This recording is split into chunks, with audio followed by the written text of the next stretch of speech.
instead of having this loop which is sampled and then EQ'd more or less by the computer sometimes, we will do probably the drum machine. We'll do something which is live, and then it will go into EQ unit, which is not doing anything, and then we just can EQ the whole thing while changing the patterns of the drum machine, which makes it, so it's not like playing live, but still it's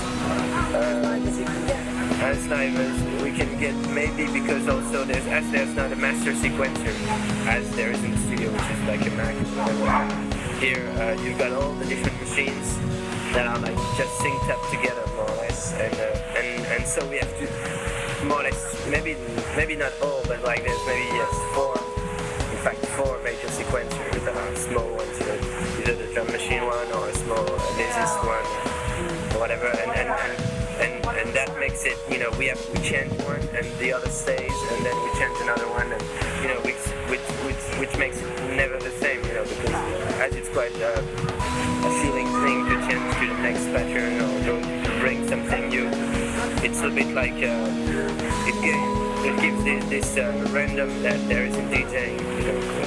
I'm not speaking about DJs who count the bars and just drop the record at the 16th bar, and they know that there will be the capo and stuff. But when you're just putting putting tracks all together, putting records at the same time, just mixing, but and just watching that kind of random result, So to that extent, that's true that it's not the.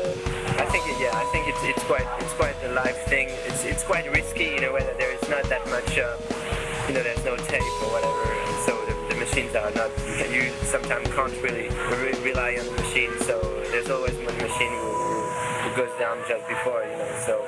Do you prefer DJing or do you prefer playing it live, like as your live, as your appearance? I think now, as a live is much more intense probably also to what we do, because also it's like our music and we play rather than just playing a few records, which is more maybe funny and and enjoyable. But